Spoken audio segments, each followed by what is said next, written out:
রাসূল সাল্লাল্লাহু আলাইহি ওয়াসাল্লাম বলেছেন, ততদিন পর্যন্ত কিয়ামত হবে না, লা তাকুমুস সাআহ হাত্তা ইয়ানজিলা ঈসা ইবনে মারইয়াম, যতদিন না মারিয়ামের ছেলে ঈসা পৃথিবীতে নেমে না আসছে ততদিন পর্যন্ত কিয়ামত হবে না। আর মারিয়ামের ছেলে ঈসা পৃথিবীতে নেমে আসার পর ইয়াকসিরুস সালিব, ক্রুশকে ভেঙ্গে চূর্ণ বিচূর্ণ করে দিবে, ওয়া ইয়াকতুলুল খিনজির, আর শুকুরকে হত্যা করবে এবং হারাম ঘোষণা করবে।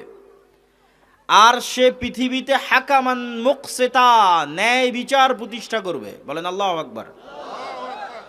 এই মারিয়ামের সন্তান ঈসা পৃথিবীতে নেমে এসে ক্রুশ ভেঙে দিবে, খিনজির শুকুরকে হারাম এবং হত্যা ঘোষণা করবে, আর পৃথিবীতে ন্যায় বিচার প্রতিষ্ঠা করবে। তার মানে বোঝা গেল রাষ্ট্রে ইসলাম প্রতিষ্ঠা হওয়া মানে এক নম্বরে কি প্রতিষ্ঠা হওয়া? ন্যায় বিচার প্রতিষ্ঠা হওয়া। ঈসা আলাইহিস সালাতু ওয়াস সালাম যে রাষ্ট্র তৈরি করবেন ওটা ইসলামী রাষ্ট্র, ওটা ইসলামী খেলাফা। আল্লাহর নবী বলেননি যে ঈসা আলাইহিস সালাতু ওয়াস সালাম রাষ্ট্রের দায়িত্ব নিয়ে সকল মানুষকে নামাজ আদায় করতে বাধ্য করবেন। আল্লাহর নবী বলেননি তিনি রাষ্ট্রের দায়িত্ব নিয়ে সকল মা এবং বোনকে পর্দা করতে বাধ্য করবেন। অবশ্যই এগুলো ইসলামের গুরুত্বপূর্ণ বিষয়, ব্যক্তিগত এবং রাষ্ট্রীয় জীবনেরই বিষয়, কিন্তু রাষ্ট্রে ইসলাম মানে এক নম্বরে এগুলো নয়। রাষ্ট্রে ইসলাম মানে এক নম্বরে আপনি ন্যায় বিচার প্রতিষ্ঠা করতে পারছেন কিনা, এটা হলো ইসলামী রাষ্ট্র। ন্যায় বিচার প্রতিষ্ঠা করতে পেরেছেন, আপনি ইসলামী রাষ্ট্র প্রতিষ্ঠা করতে পেরেছেন। ন্যায় বিচার প্রতিষ্ঠা করতে পারেননি, ইসলামী রাষ্ট্র প্রতিষ্ঠা করতে পারেননি। এতটুকু যখন স্পষ্ট, তখন এবার আপনাদের নিকটে প্রশ্ন, আমরা যদি রাষ্ট্রে ইসলাম প্রতিষ্ঠা করতে চাই তাহলে বোঝা গেল, এই লম্বা আলোচনায় স্পষ্টভাবে বোঝা গেল রাষ্ট্রে ইসলাম মানে এক নম্বর ন্যায়পরায়ণতা, ন্যায় বিচার। আমরা যদি রাষ্ট্রে ইসলাম প্রতিষ্ঠা করতে চাই অথচ আমরা আমাদের ব্যক্তিগত জীবনে অন্যায়পরায়ণ, আমাদের সামাজিক জীবনে অন্যায়পরায়ণ, আমাদের প্রতিষ্ঠানে মসজিদ মাদ্রাসায় অন্যায়পরায়ণ, তাহলে কি আমরা ইসলামী রাষ্ট্রের দায়িত্ব পালনের যোগ্য? আমার কথা মনে বুঝতে পারেননি? ইসলামী রাষ্ট্র মানে এক নাম্বার যদি ন্যায়পরায়ণতা, ন্যায় বিচার হয়, আর আমার মধ্যেই যদি ন্যায়পরায়ণতা না থাকে তাহলে আমি ইসলামী রাষ্ট্রের দায়িত্ব পালনের যোগ্য নই। ঈসা আলাইহিস সালাম ন্যায়পরায়ণতা কেমনে প্রতিষ্ঠা করবেন যদি ঈসা আলাইহিস সালামের মধ্যে ন্যায়পরায়ণতা না থাকে? কেমনে প্রতিষ্ঠা করবে? ঈসা আলাইহিস সালামের মধ্যে ন্যায় বিচার, ন্যায়পরায়ণতা থাকতে হবে, তবেই তিনি প্রতিষ্ঠা করতে পারবে রাষ্ট্রে। তো আমরা যদি মুসলমানেরা চাই, বাংলাদেশের মুসলমানেরা, যে রাষ্ট্রে ইসলাম দরকার, অথচ আমি আমার বোনকে আমার বাপের সম্পত্তিতে ভাগ দেইনি, তাহলে আমি বলছি রাষ্ট্রে ইসলাম প্রতিষ্ঠা করব, কিন্তু আমি প্রশ্ন ফাঁস করে সেই টাকা আল্লাহর রাস্তায় দান করে দিচ্ছি।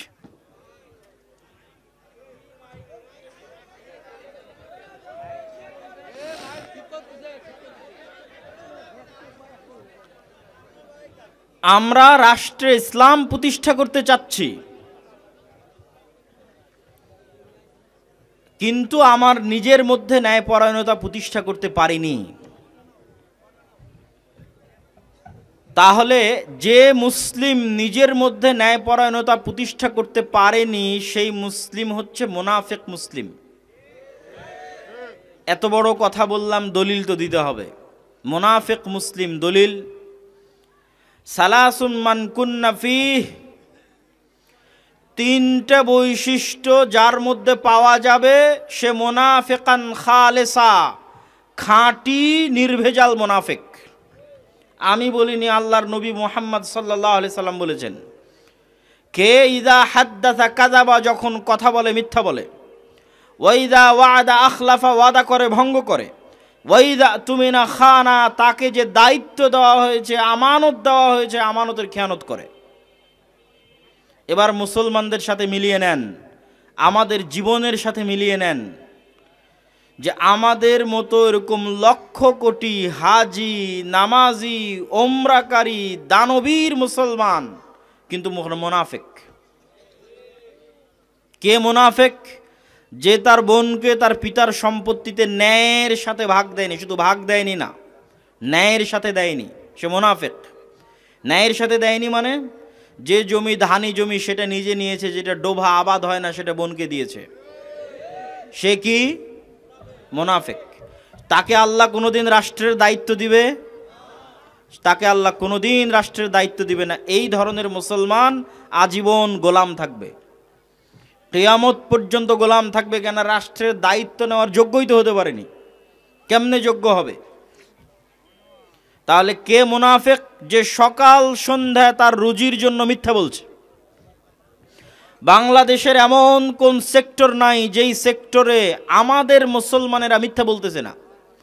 বাংলাদেশের সেক্টর বাদ দিলাম, আপনি বিদেশে ইউরোপে যান, আমেরিকায় যান, আমেরিকা এবং ইউরোপে মুসলমান দেধারসে মিথ্যা বলতেছে সরকারের কাছে।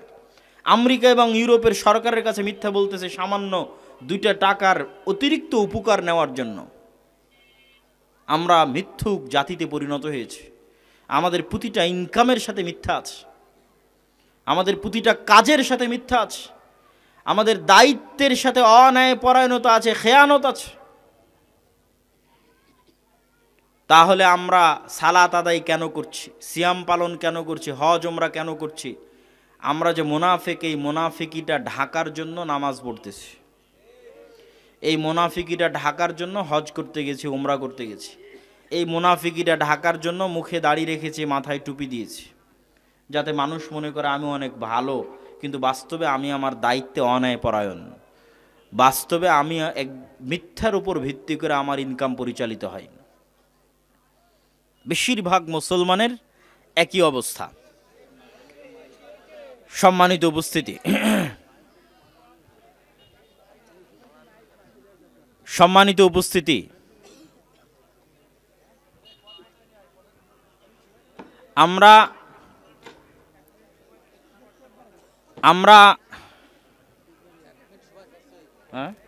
1 মিনিট, আচ্ছা করুক, কাজ করুক। আচ্ছা 1 মিনিট সময় চেয়েছে, 1 মিনিট থামেন, 1 মিনিট সময় দেন, 1 মিনিট সময় দেন।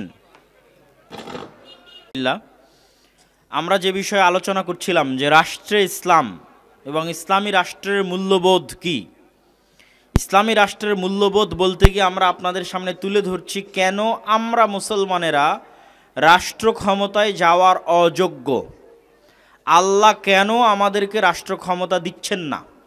আপনি যতক্ষণ পর্যন্ত মুসলমানদের এই স্বভাব, এই চরিত্র ঠিক না করবেন, ততক্ষণ পর্যন্ত কি গণতন্ত্র, কি ইসলামী আন্দোলন, কি মিছিল, কি মিটিং, কোনো কিছু দিয়ে আপনি রাষ্ট্রে ইসলাম প্রতিষ্ঠা করতে পারবেন না। বরং আমি আপনাকে স্বাক্ষর করে দিতে পারি, লিখে দিতে পারি, এখন যদি আমাকে বলা হয় যে তুমি বাংলাদেশের দায়িত্ব নিয়ে নাও, আমি বাংলাদেশের দায়িত্ব নিয়ে বাংলাদেশ চালাতে পারবো না। কেন চালাতে পারবো না? এই বাংলাদেশের প্রত্যেকটা স্তরে মিথ্যুক আর দুর্নীতিবাজ লোক বসে আছে। সচিবালয় থেকে নিয়ে শুরু করে একদম নিম্ন লেভেল পর্যন্ত প্রত্যেক পদে পদে দুর্নীতিবাজ আর মিথ্যুক আছে। সুতরাং আমাকে দায়িত্ব দিলে আমি দেশ চালাতে পারবো, এটা অসম্ভব। যদি আমরা চাই যে আমাদের দেশে ইসলাম প্রতিষ্ঠা হোক, তাহলে আমাদেরকে আগে এই আন্দোলন শুরু করতে হবে যে আমরা সত্যবাদী হব, ন্যায়পরায়ণ হব, এবং আমাদের পরবর্তী প্রজন্মকে আমরা সত্যবাদী বানাবো, ন্যায়পরায়ণ বানাবো। এরা সামান্য একটা টাকার জন্য মিথ্যা বলবে না, সামান্য একটা টাকার জন্য অন্যায় অবিচার করবে না। মেরুদণ্ড থাকবে, আত্মমর্যাদা থাকবে, আত্মসম্মান থাকবে। আল্লাহ কোনো যুগে কোনো নবীকে অন্যায়পরায়ণ এবং মিথ্যুক অবস্থায় পাঠাননি। প্রত্যেক নবীর বেসিক গুণ, একদম মূল জন্মগত গুণ, পরে গিয়ে নবী হয়েছে। 40 বছর পরে গিয়ে আমার নবী মুহাম্মদ সাল্লাল্লাহু আলাইহি ওয়াসাল্লাম নবী হয়েছে, কিন্তু আমার নবীর জন্মগত গুণ হচ্ছে তিনি সত্যবাদী এবং ন্যায়পরায়ণ। তাহলে ওই যখন আমার নবী মুহাম্মদ সাল্লাল্লাহু আলাইহি ওয়াসাল্লাম সালাতে দাঁড়াচ্ছেন, তখন তার হৃদয় হচ্ছে ফ্রেশ, পরিষ্কার। কেননা তিনি জীবনে মিথ্যা বলেননি, কারোর সাথে অন্যায় করেননি, তার হৃদয় কলুষিত নয়, কারণ আমি গীবত করেননি, কারণ আমি অপবাদ দেননি, পরিষ্কার হৃদয় নিয়ে সালাতে দাঁড়িয়েছে। আর আমি আপনি যখন সালাতে দাঁড়াচ্ছি, উমরা করতে যাচ্ছি, হজ করতে যাচ্ছি, দান করতে যাচ্ছি, তখন ওই সালাতে দাঁড়ানোর আগেই আরেকজনের নামে গীবত করলাম, মিথ্যা বলে টাকা ইনকাম করে সেই টাকা দান করছি, তথা প্রত্যেকটা স্তরে আমার হৃদয় কলুষিত, তাহলে আমার সালাত আর মুহাম্মদ সাল্লাল্লাহু আলাইহি ওয়াসাল্লামের সালাতের মধ্যে আসমান জমিন পার্থক্য আছে। এই সালাত দিয়ে গোলামি হবে, আর ওই সালাত দিয়ে নেতৃত্ব হবে। ওই সালাত দিয়ে পৃথিবী শাসন হবে, আর এই সালাত দিয়ে শুধু গোলামি করা হবে।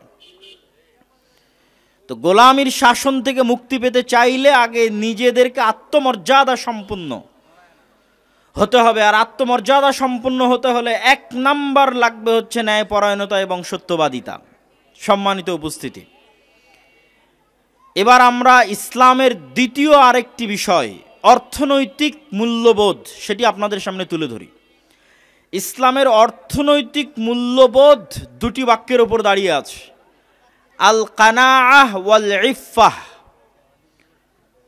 অল্পে সন্তুষ্ট ও পবিত্রতা। অল্পে তুষ্টি এবং পবিত্রতা, এই দুটির উপর ইসলামের অর্থনৈতিক মূল্যবোধ দাঁড়িয়ে আছে। মানুষ, আমরা যে অন্যায়পরায়ণতার আলোচনা করছি, যেই মিথ্যার আলোচনা করছি, যেই সত্যবাদিতার আলোচনা করছি, এই প্রত্যেকটা জায়গায় মানুষ প্রবেশ করে অর্থের কারণে। আমি মনে হয় বুঝাতে পারিনি। মানুষ মিথ্যা বলে বেশিরভাগ সময়, অন্যায় করে বেশিরভাগ সময় কিসের জন্য? টাকার জন্য। তাহলে যখন আমি আপনি ইসলামের অর্থনৈতিক মূল্যবোধটা বুঝবো, তখন আমার এবং আপনার জন্য সত্য বলা, আমার এবং আপনার জন্য ন্যায়পরায়ণ হওয়া সহজ হবে। রাসূলুল্লাহ সাল্লাল্লাহু আলাইহি ওয়াসাল্লাম ইসলামের অর্থনৈতিক মূল্যবোধের যে ভিত্তি আমরা দাঁড় করালাম, যে ইসলামে অর্থনৈতিক মূল্যবোধের ভিত্তি হচ্ছে আমরা অল্পে তুষ্ট থাকব, এবং আমরা অল্পে তুষ্ট থাকব এবং পবিত্র রাখবো আমাদের ধন সম্পদকে অন্যায় থেকে, হারাম থেকে। আচ্ছা, আমরা বেশিরভাগ ক্ষেত্রে এই সমস্ত হারামের প্রবেশ করার সবচেয়ে সহজ রাস্তা হচ্ছে ঋণ এবং কর্জ। সুদ একটা জুলম, অন্যায় এবং অত্যাচার। এই সুদে মানুষ প্রবেশ করে অবশ্যই অর্থনৈতিক চাহিদা থেকে। আর সুদ বহু পরের কথা, স্বাভাবিক লোনের কথা বলি, স্বাভাবিক কর্জে হাসানার কথা বলি। আল্লাহ যেখানে কর্জে হাসানা মানুষকে দিতে বলেছে, যে কেউ যদি কর্জে হাসানা চায়, কর্জে হাসানা দেও, কেননা এই কর্জে হাসানা তুমি আল্লাহকে দিচ্ছ। ওমাই ইউকরিদুল্লাহ করদান হাসানা, তোমাদের মধ্যে কে আল্লাহকে কর্জে হাসানা দিবে? কিন্তু তারপরেও কর্জে হাসানাও যদি ধরি, সেটিকে আল্লাহর নবী কি পরিমাণ নিরুৎসাহিত করেছে, শুধু আপনাদের সামনে কয়েকটা হাদিস তুলে ধরব। আমি আপনাদেরকে আবারও বলছি, সুদের লোনের কথা বহু পরে। আমি আমার এক পরিচিত ভাইকে গিয়ে বলছি, আমার একটু সমস্যা, আমাকে 1000 টাকা ধার দাও। এই 1000 টাকা ধার চাইতে আল্লাহর নবী কি পরিমাণ নিরুৎসাহিত করছে সেটা দেখেন। সুদের ভিত্তিতে লোন নেবেন সেটা বহু পরে। عن عائشة رضي الله تعالى عنها أنها قالت أن النبي صلى الله عليه وسلم كان يدعو في الصلاة, আল্লাহর নবী সালাতে প্রচুর পরিমাণে দোয়া করতেন, আল্লাহুম্মা ইন্নী আউযু বিকা মিনাল মা'সামি ওয়াল মাগরাম, হে আল্লাহ আমি আপনার নিকটে পরিত্রাণ চাই গুনাহ থেকে, আপনার নিকটে পরিত্রাণ চাই লোন থেকে, কর্জ থেকে। তো আল্লাহর নবী কি সুদে কর্জ নেবে নাকি? বুঝতে পারেননি মনে হয়। আল্লাহর নবী যে কর্জ থেকে পরিত্রাণ চাচ্ছে, উনি কি মরে গেলেও সুদে কর্জ নিবে না। উনি কোন কর্জ থেকে পরিত্রাণ চাচ্ছে? স্বাভাবিক যেটা মানুষের কাছ থেকে আমরা চেয়ে কর্জ নেই, কর্জে হাসানা, ওটা থেকে পরিত্রাণ চাচ্ছে। ফাকালা লাহু কাইলুন মা আকসারা মা তাস্তাঈদু মিনাল মাগরাম, আল্লাহর নবীকে জিজ্ঞেস করা হলো, হে আল্লাহর নবী আপনি এত বেশি কেন কর্জ থেকে পরিত্রাণ চান? এবার আমাদের আগের অংশের সাথে আপনি মিলিয়ে নিতে পারবেন। আল্লাহর নবী বলছে, ইন্নার রাজুলা ইযা গারিমা ইস্তাদানা, মানুষ যখন কর্জ নেয়, হাদ্দাসা ফাকাযাবা, মিথ্যা বলা শুরু করে। আল্লাহর নবীর হাদিস, মানুষ যখন কর্জ নেয় কি বলা শুরু করে? মিথ্যা বলা শুরু করে। ওয়া ওয়াদা ফাআখলাফা, ওয়াদা ভঙ্গ করা শুরু করে। বলে কাল দিব, তখন আর দিতে পারে না, পরশু দিব, দিতে পারে না। নিজে মিথ্যা বলে, সন্তানকে মিথ্যা বলা শিখায়, বলে বাপ বাড়িতে নাই বলে দাও। স্ত্রীকে মিথ্যা বলা শিখায়, পুরো পরিবার মিথ্যুক হয়ে গেল। এই মিথ্যুক পরিবারকে আল্লাহ রাষ্ট্রের দায়িত্ব দিবে? রাষ্ট্রের দায়িত্ব নিতে হলে তো ওকে ন্যায়পরায়ণ হতে হবে, সত্যবাদী হতে হবে, তো আগেই গোলাম হয়ে গেছে। আত্মমর্যাদা বিক্রি করে দিয়েছে, আত্মসম্মান বিক্রি করে দিয়েছে। তাহলে নিজের আত্মসম্মান আত্মমর্যাদা ঠিক রাখতে, সত্য বলতে আগে অর্থনীতিতে ইসলামের বিশ্বাস কি সেটা ঠিক রাখতে হবে। তাহলে আপনার জন্য সত্য বলা সহজ হবে, আপনার জন্য ন্যায়পরায়ণ হওয়া সহজ হবে। রাসূল সাল্লাল্লাহু আলাইহি ওয়াসাল্লাম ঋণ থেকে পরিত্রাণ চাচ্ছেন। কুন্না জুলুসান ইনদা রাসূলিল্লাহি সাল্লাল্লাহু আলাইহি ওয়াসাল্লাম ফারাফা রাসাহু ইলা সামা ثم وضع راحته على جبهته ثم قال سبحان الله ماذا نزل من التشديد। একদা আমরা রাসূল সাল্লাল্লাহু আলাইহি ওয়াসাল্লামের সাথে বসেছিলাম। আল্লাহর নবী আসমানের দিকে তার চেহারা উঠালেন। কিছুক্ষণ পর তার চেহারা নামিয়ে নিয়ে বলছেন সুবহানাল্লাহ, সে আল্লাহর পবিত্রতা বর্ণনা করছি, আল্লাহ সুবহানাহু তাআলার পবিত্রতা বর্ণনা করছি। মাযা নুযিলা মিনাত তাশদীদ, অনেক কঠিন হুকুম অবতীর্ণ হয়ে গেল, বিধান অনেক কঠিন হয়ে গেল, হুকুম অনেক কঠিন হয়ে গেল।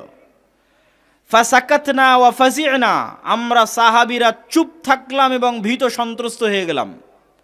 কি এমন হুকুম অবতীর্ণ হলো যে হুকুমের বিষয়ে আল্লাহর নবী বলছেন যে হুকুম কঠিন হয়ে গেল, বিধান কঠিন হয়ে গেল। আমরা তো ভীত সন্ত্রস্ত হয়ে গেলাম। ফালাম্মা কানা মিনাল গাদ সাআলতুহু ইয়া রাসূলুল্লাহ মা হাযা আত-তাশদীদ আল্লাযী নুযিল। আল্লাহর নবীকে আমি জিজ্ঞেস করলাম, আল্লাহর নবী কি সেই কঠিন বিধান যা আপনার প্রতি অবতীর্ণ হয়েছে? ফাকালা ওয়াল্লাযী নাফসি বিয়াদিহি, আল্লাহর নবী বললেন, ওই সত্তার শপথ করে বলছিলাম, আন্না রাজুলান কুতিলা ফি সাবিলিল্লাহ, কোন মানুষ যদি আল্লাহর রাস্তায় জিহাদ করে শহীদ হয়ে যায়, সুম্মা উহিয়া, তারপর সেই ব্যক্তিকে পুনরায় জীবিত করা হয়, সুম্মা কুতিল, তারপর আবার সে আল্লাহর রাস্তায় জিহাদ করে আবার শহীদ হয়ে যায়, সুম্মা উহিয়া, আবার সেই ব্যক্তিকে জীবিত করা হয়, আবার আল্লাহর রাস্তায় জিহাদ করে আবার শহীদ হয়ে যায়, এই ব্যক্তি জান্নাতে যেতে পারবে না যদি তার উপর ঋণ থাকে, লোন থাকে। ওয়া আলাইহি দাইনুন মা দাখালাল জান্নাহ হাত্তা ইউকযা আনহু দাইনুহু, এই ব্যক্তিকে জান্নাতে প্রবেশ করতে দেওয়া হবে না যতক্ষণ না তার উপরে থাকা লোন কর্জ আদায় না করা হয়েছে। সম্মানিত উপস্থিতি, শহীদের মর্যাদার চাইতে বড় মর্যাদা দ্রুত জান্নাতে যাওয়া, বিনা হিসাবে জান্নাতে যাওয়া, বিনা কবরের আযাবে জান্নাতে যাওয়া, এর চাইতে বড় মাধ্যম আর নাই শহীদ হওয়ার চাইতে। শুধু একবার শহীদ নয়, তিনবার শহীদ হলো, আল্লাহর নবী বলছেন জান্নাতে যেতে পারবে না যদি তার ঘাড়ে লোন থাকে, কর্জ থাকে। তো এই কর্জ, আপনি কি মনে করছেন আল্লাহর নবী সুদের কর্জের কথা বলতেছে? সুদের কর্জের ভয়াবহতা ভিন্ন জিনিস, সুদের কর্জের ভয়াবহতা ভিন্ন জিনিস। আমি আপনাকে ইসলামের অর্থনৈতিক মূল্যবোধ বোঝাচ্ছি যে ইসলাম কি পরিমাণ অল্পে তুষ্ট, ঋণ বিমুখ নীতি পছন্দ করে। কেন অল্পে তুষ্ট, ঋণ বিমুখ নীতি পছন্দ করে তা কিছু বলেছি, আবারও শেষে বলবো সারমর্ম হিসেবে। আর এক হাদিস, রাসূলুল্লাহ সাল্লাল্লাহু আলাইহি ওয়াসাল্লামের সামনে এক জানাজা উপস্থিত করা হলো। আল্লাহর নবী জিজ্ঞেস করলেন, এই ব্যক্তির উপর কোনো কর্জ বা লোন ধার আছে কিনা? মানুষ বলল, হ্যাঁ ধার আছে 2 দিনার।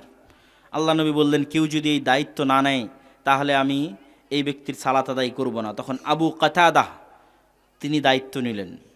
আবু কাতাদা রাদিয়াল্লাহু তাআলা আনহুকে পরের দিন আল্লাহর নবী বলছেন, আবু কাতাদা তুমি কি তার এই কর্জ পরিশোধ করে দিয়েছো?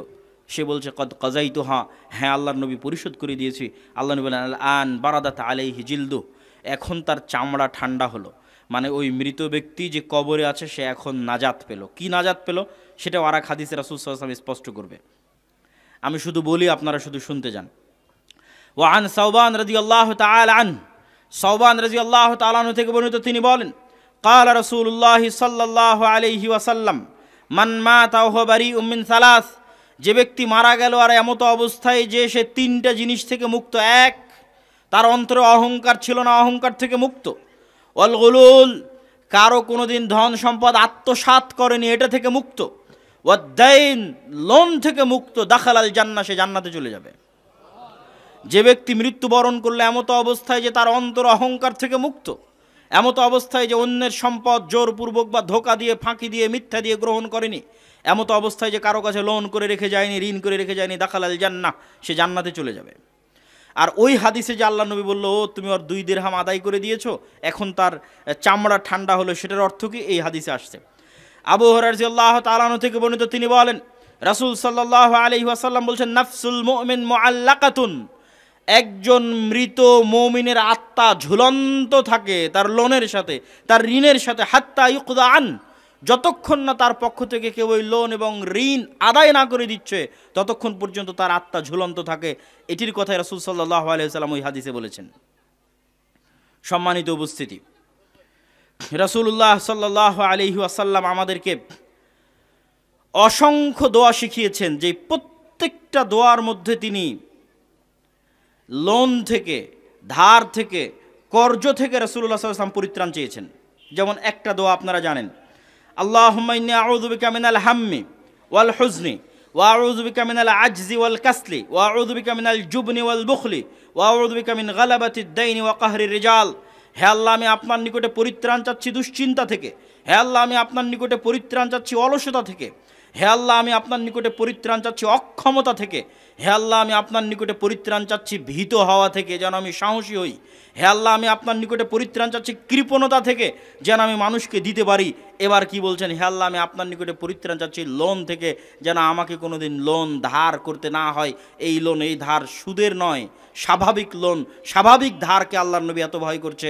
সুদেরটা বহু পরে স্বাভাবিক কর্জকে আল্লাহর নবী এত ভয় করতেছেন যে তিনি দোয়া করতেছেন যেন তার ঘাড়ে লোন চেপে না যায়, ওয়াকাহরির রিজাল, এবং মানুষের দাপট যেন তাকে পেয়ে না বসে। রাসূলুল্লাহ সাল্লাল্লাহু আলাইহি ওয়াসাল্লাম এই জন্য দোয়া করেছেন, আল্লাহুম্মা কফিনি বিহালালিকা আন হারামিক ওয়া আগনিনি বিফাজলিকা আম্মান সিওয়াক।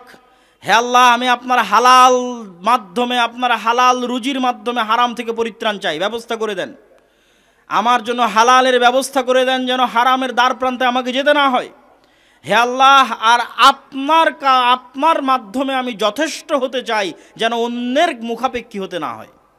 আপনার মুখাপেক্ষী হতে চাই, আপনার মুখাপেক্ষী হওয়াই যেন আমার জন্য যথেষ্ট হয়ে যায়, পৃথিবীর আর কোনো মানুষের জন্য আমার মুখাপেক্ষী হওয়া না লাগে। কেন এত শক্তভাবে, কেন ঋণ বিমুখ, অল্পে সন্তুষ্ট অর্থনৈতিক জীবনযাপন করার জন্য বলা হচ্ছে? এই জন্য বলা হচ্ছে যে যখনই আপনি এই রাস্তা ছেড়ে দিবেন, অল্পে সন্তুষ্ট হওয়া ছেড়ে দিবেন, ঋণ বিমুখতা ছেড়ে দিবেন, তখনই এবার আত্মসম্মান, আত্মমর্যাদা বিক্রি হওয়া শুরু হবে, মিথ্যা বলা শুরু হবে, অন্যায় করা শুরু হবে। আর যখনই মিথ্যা বলা শুরু হবে, আত্মমর্যাদা, আত্মসম্মান থাকবে না, তখন আপনি আর নেতা হতে পারবেন না, তখন গোলাম। আর আল্লাহর নবী চান না যে তার উম্মত গোলাম অবস্থায় জীবনযাপন করুক। তিনি চান তার উম্মত মেরুদণ্ড সোজা করে, মাথা উঁচু করে পৃথিবীতে বসবাস করুক। মেরুদণ্ড সোজা করে, মাথা উঁচু করে বসবাস করতে হলে অল্পে সন্তুষ্ট, ঋণ বিমুখ জীবনযাপন করতে হবে, যাতে মিথ্যের ধারে কাছে যেতে না হয়, অন্যায় পরায়ণতার ধারে কাছে যেতে না হয়। এরকম একটা প্রজন্ম যদি আমরা তৈরি করতে পারি, একটা মুসলিম প্রজন্ম যারা দুর্নীতিবাজ হবে না, যারা মিথ্যুক হবে না, যারা অন্যায় পরায়ণ হবে না, যাদের মেরুদণ্ড সোজা থাকবে, ওই প্রজন্মের হাত দিয়ে রাষ্ট্র ক্ষমতা, ইসলাম প্রতিষ্ঠিত হবে। আর যদি ওই প্রজন্ম আমরা তৈরি করতে না পারি, তাহলে আশাই থেকে যাবে। সম্মানিত উপস্থিতি, ইসলামে অর্থনীতির দ্বিতীয় যে মূলনীতি, সেই মূলনীতিটি হচ্ছে সোশ্যাল ইন্স্যুরেন্স। আজকের বিশ্বে সব জায়গায় ইন্স্যুরেন্স আছে। তো মানুষ আমাদেরকে জিজ্ঞেস করে, আমরাও ইন্স্যুরেন্স করতে চাই, কিন্তু আল্লাহ কিন্তু ভিত্তি রেখেছেন সোশ্যাল ইন্স্যুরেন্সের উপর। সোশ্যাল ইন্স্যুরেন্সের পর সোশ্যাল জাস্টিসের কথা বলবো। সোশ্যাল জাস্টিসের কথা বলে বক্তব্যের শেষের দিকে চলে যাব ইনশাআল্লাহুল আজিজ। সোশ্যাল ইন্স্যুরেন্স কি? আল্লাহর পবিত্র কোরআনের আয়াত দেখেন, লাইসাল বিররা আন তুওয়াল্লু উজুহাকুম কিবালাল মাশরিক ওয়াল মাগরিব। হে মুসলিমেরা, হে মুমিনেরা, তোমাদের জন্য এতে কল্যাণ নাই যে তোমরা পশ্চিমমুখী হবে না পূর্বমুখী হবে। ওয়ালাকিন্নাল বিররা, জেনে রাখো, নেকি, কল্যাণ ওই কাজেই, মান আমানা বিল্লাহি ওয়াল ইয়াউমিল আখির, যে আল্লাহর প্রতি ঈমান আনয়ন করলো, পরকালের প্রতি বিশ্বাস স্থাপন করলো, ওয়াল মালাইকাতি ওয়াল কিতাবি ওয়ান নবিয়িন, ফেরেশতার প্রতি বিশ্বাস স্থাপন করলো, কিতাবের প্রতি বিশ্বাস স্থাপন করলো, নবীদের উপর বিশ্বাস স্থাপন করলো। এবার শুরু হচ্ছে ইবাদত। ইমান শেষ হতেই দেখেন ইবাদত কি দিয়ে শুরু হচ্ছে। এতক্ষণ সব ইমান, আল্লাহর প্রতি ইমান, পরকালের প্রতি ইমান, ফেরেশতার প্রতি ইমান, নবীদের প্রতি ইমান। ইমান শেষ, এবার আমল শুরু। আমল কি? 1 নম্বর আমল, ওয়া আতাল মালা আলা হুব্বিহি যাবিল কুরবা। ধন সম্পদকে ভালোবাসে, তারপরেও ধন সম্পদ নিকট আত্মীয়ের মধ্যে খরচ করতে পারে যে। ধন সম্পদকে ভালোবাসে, তারপরেও ধন সম্পদ নিকট আত্মীয়র জন্য খরচ করতে পারে যে। ওয়াল ইয়াতামা, ইয়াতিমদের জন্য খরচ করতে পারে যে। ওয়াল মাসাকিন, মিসকিনদের জন্য খরচ করতে পারে যে। ওয়াবনাস সাবিল, মুসাফির পথিকের জন্য খরচ করতে পারে যে। ওয়াসাইলিন, ভিক্ষুক চাইতে এসেছে তার জন্য খরচ করতে পারে যে। ওয়াফির রিকাব ওয়া আকামাস সালাত ওয়া আতা যাকাত, এবার আসতেছে সালাত প্রতিষ্ঠা করে, যাকাত আদায় করে। ওয়াল মুফুনা বিআহদিহিম ইযা আহাদু, ওয়াদা করলে রক্ষা করে। ওয়াস-সাবিরিনা ফিল বাসাই ওয়াদ-দাররা, বিপদ আপদে ধৈর্য ধারণ করে। হিনাল বাস, যখন কষ্ট থাকে দুঃখ থাকে তখন ধৈর্য ধারণ করে। উলাইকাল্লাযীনা সাদাকু, এরাই সত্যবাদী। ওয়া উলাইকা হুমুল মুত্তাকুন, এরাই পরহেজগার। তাহলে কি দেখলেন? আল্লাহ সুবহানাহু ওয়া তাআলা ইমানের পরপরই শুরু করে দিলেন আপনার পাড়া প্রতিবেশী, আত্মীয় স্বজন, ইয়েতিম, মিসকিন। আল্লাহ কোরআনে বলতেছে। আর এক আয়াতে দেখেন আল্লাহ তার নিজের ইবাদতের পরে নিজের ইবাদত করার কথা বলেই কি বলবেন? ওয়াবুদুল্লাহ ওয়ালা তুশরিকু বিহি শাইআ, হে দুনিয়ার মানুষ তোমরা আল্লাহর ইবাদত করো। ওয়ালা তুশরিকু বিহি শাইআ, আল্লাহর সাথে কাউকে শরীক করিও না। আল্লাহর কথা শেষ, মানে আল্লাহর জন্য এতটুকু যে আল্লাহর সাথে কাউকে শরীক করা যাবে না, আল্লাহর তাওহীদ প্রতিষ্ঠা করতে হবে। আল্লাহর কথা শেষ, এবার আল্লাহ মানুষের মধ্যে চলে গেলেন, শুরুই করলেন মানুষ দিয়ে। ওয়াবিল ওয়ালিদাইনি ইহসানা, আমার ইবাদতের পরেই তোমাদের জন্য জরুরি দায়িত্ব পিতামাতার সাথে ভালো ব্যবহার করবে। ওয়াবিদিল কুরবা, নিজের নিকট আত্মীয়র সাথে ভালো ব্যবহার করবে। ওয়াল ইয়াতামা, ইয়াতিমদের সাথে ভালো ব্যবহার করবে। ওয়াল মাসাকিন, মিসকিনদের সাথে ভালো ব্যবহার করবে। ওয়াল জারি দিল কুরবা, তোমার প্রতিবেশী আত্মীয়র সাথে ভালো ব্যবহার করবে। ওয়াল জারিল জুনুব, এবং তোমার বাড়ির সাথে যার বাড়ি লেগে আছে তার সাথে ভালো ব্যবহার করবে। ওয়াসাহিবি বিল জামব, এবং তোমার বন্ধুর যে প্রতিবেশী তার সাথে ভালো ব্যবহার করবে। ওয়াবনিস সাবিল, পথিকের সাথে ভালো ব্যবহার করবে। ওয়ামা মালাকাত আইমানুকুম, তোমার অধীনস্থ কর্মচারী কর্মকর্তা, স্ত্রী, সন্তান, সন্ততি, তাদের প্রতি ভালো ব্যবহার করবে। ইন্নাল্লাহা লা ইউহিব্বু মুখতালান ফাখুরা, আল্লাহ অহংকারী খারাপ আচরণকারীকে পছন্দ করেন না। সম্মানিত উপস্থিতি, এরকম অসংখ্য আয়াত আমি আপনাদের সামনে তুলে ধরতে পারবো যেখান থেকে আপনি ইসলামের প্রকৃত রূপটা দেখতে পাবেন। যে আল্লাহ এইভাবে কোরআনে যখন ধারাবাহিক বলতে থাকে তখন আল্লাহর কথা শেষ হলে আল্লাহ মানুষের মধ্যে চলে যায়। আর আমাদের কাছে সবচেয়ে অবহেলিত হচ্ছে মানুষের সাথে সম্পৃক্ত বিষয়গুলো, সবচেয়ে অবহেলিত। আমাদের আকীদা ভুল আছে, এ কথা বলবো না, মাশাআল্লাহ মোটামুটি সবার আকীদাই ঠিক। আমাদের সালাত আমরা ভুল আদায় করি, এটা বলবো না, মাশাআল্লাহ আমরা সঠিকই সালাত আদায় করি। কিন্তু আমাদের ত্রুটি কোথায়? আমাদের ত্রুটির জায়গা হচ্ছে আল্লাহ সুবহানাহু ওয়া তাআলা যেগুলো আদেশ দিয়েছেন, যেই সোশ্যাল জাস্টিস এবং সোশ্যাল ইন্স্যুরেন্সের কথা আল্লাহ বলেছেন, সেটা আমাদের মধ্যে নাই। সোশ্যাল ইন্স্যুরেন্স কি? একজন মানুষ বিপদে পড়েছে, তো তার দেখাশোনার দায়িত্ব, তার অর্থনৈতিক সকল দায়িত্ব তার আশেপাশের পাড়া প্রতিবেশী, ভাই বোন, আত্মীয় স্বজন গ্রহণ করবে, যা কোরআনের এই আয়াত থেকে স্পষ্ট। আর সোশ্যাল জাস্টিস কি? ওই যে ন্যায়পরায়ণতার কথা বলে এসেছি। ইমাম বুখারীর আল আদাবুল মুফরাদ খুলবেন, ইমাম বুখারী আল আদাবুল মুফরাদে কার সাথে কেমন আচরণ করতে হবে, কি ব্যবহার করতে হবে, সে অধ্যায় রচনা করেছেন। একের পর এক বাপ মা, ভাই বোন, আত্মীয় স্বজন, স্ত্রী পুত্র, পাড়া প্রতিবেশী, এটা হচ্ছে সোশ্যাল জাস্টিস, সামাজিক ন্যায় বিচার। শাহ ওলিউল্লাহ মুহাদ্দিস দেহলভী, সৈয়দ আহমদ বেরেলভী, শাহ ইসমাইল শহীদ, মীর নিসার আলী তিতুমির এবং হাজী শরীয়তুল্লাহ, তাদের ফরাইজি আন্দোলন, এগুলো কিসের আন্দোলন ছিল? আপনারা যদি রাষ্ট্র ক্ষমতা ইসলামকে প্রতিষ্ঠা করতে চান তাহলে সমাজে সোশ্যাল ইন্স্যুরেন্স এবং সোশ্যাল জাস্টিস প্রতিষ্ঠা করতেই হবে, না হলে রাষ্ট্র ক্ষমতা ইসলামকে নিয়ে যেতে পারবেন না। আর যত তন্ত্রমন্ত্র দেখানো হচ্ছে, গণতন্ত্র বলেন, সমাজতন্ত্র বলেন, এগুলোকে জন্মই দেওয়া হয়েছে যেন ইসলাম কোনোদিন রাষ্ট্র ক্ষমতায় যেতে না পারে। যারা আমার এই কথার সাথে দ্বিমত করবেন তাদেরকে অনুরোধ করবো আপনি আরও পড়েন, আরও অধ্যয়ন করেন, আরও জ্ঞান অর্জন করেন। গণতন্ত্র দিয়ে কখনোই পূর্ণাঙ্গ ইসলাম রাষ্ট্র ক্ষমতায় যাবে না। গণতন্ত্র দিয়ে কোন ইসলাম রাষ্ট্র ক্ষমতায় যাবে? অপূর্ণাঙ্গ, কম্প্রোমাইজড, বিকৃত ইসলাম রাষ্ট্র ক্ষমতায় যাবে। আর যদি পূর্ণাঙ্গ ইসলামকে রাষ্ট্র ক্ষমতায় নিয়ে যেতে চান তাহলে একদম গোড়া থেকে শুরু করতে হবে। ন্যায়পরায়ণ প্রজন্ম এবং সত্যবাদী প্রজন্ম, অল্পে তুষ্ট, মাথা উঁচু করে থাকবে, মেরুদণ্ড সোজা, আত্মমর্যাদা সম্পূর্ণ প্রজন্ম তৈরি করতে হবে। আর যেই প্রজন্ম সোশ্যাল জাস্টিস প্রতিষ্ঠা করবে, সোশ্যাল ইন্স্যুরেন্স প্রতিষ্ঠা করবে। সোশ্যাল জাস্টিস কি? ওই যে বললাম হাজি শরীয়তুল্লাহরা কি করেছিল? ব্রিটিশরা দিল্লি বসে থাকতো, দিল্লিতে বসে থেকে কি আপনার এই রাজপাটের গ্রাম কন্ট্রোল করতে পারবে? পারবে না। সেই কালে পারেনি। এখনই রাস্তাঘাট নাই, তখন তো আরও রাস্তাঘাট ছিল না। তো রাষ্ট্রীয় ক্ষমতা তাদের কাছে ছিল, কিন্তু তারা বলেছিল না, গ্রামে আমরা ইসলাম প্রতিষ্ঠা করব। গ্রামে ইসলাম প্রতিষ্ঠা হবে কি? গ্রামে অন্যায়, অবিচার, অনাচারের বিরুদ্ধে রুখে দাঁড়াবে। গ্রামে প্রচলিত সকল কুসংস্কারের বিরুদ্ধে রুখে দাঁড়াবে। ও আমার বক্তব্যে আজকে অন্যায় অনাচার দ্বারা আপনারা যে অন্যায় অনাচার বুঝছেন সেটা নয়। আমার বক্তব্যে আজকে অন্যায় অনাচার দ্বারা মানুষের সাথে সম্পৃক্ত অন্যায় অনাচার। যেমন একটা উদাহরণ দিই, ডিম্যান্ড বা যৌতুকের ভিত্তিতে মেয়েদের বিয়ে হয় না? হয় না? হয়। ডিম্যান্ড বা যৌতুকের ভিত্তিতে মেয়েদের বিবাহ ন্যায় না অন্যায়? আজকের আলোচনায় কি বুঝলেন? ন্যায় পরায়ণতা না মুনাফিকি? মুনাফিকি। মানে যে ডিমান্ড বা যৌতুকের ভিত্তিতে বিবাহে যাবে এরা সবগুলো কি মুনাফিক? মুসলিম মুনাফিক। এরা কোনোদিন রাষ্ট্র ক্ষমতা পাবে না? পাবে না?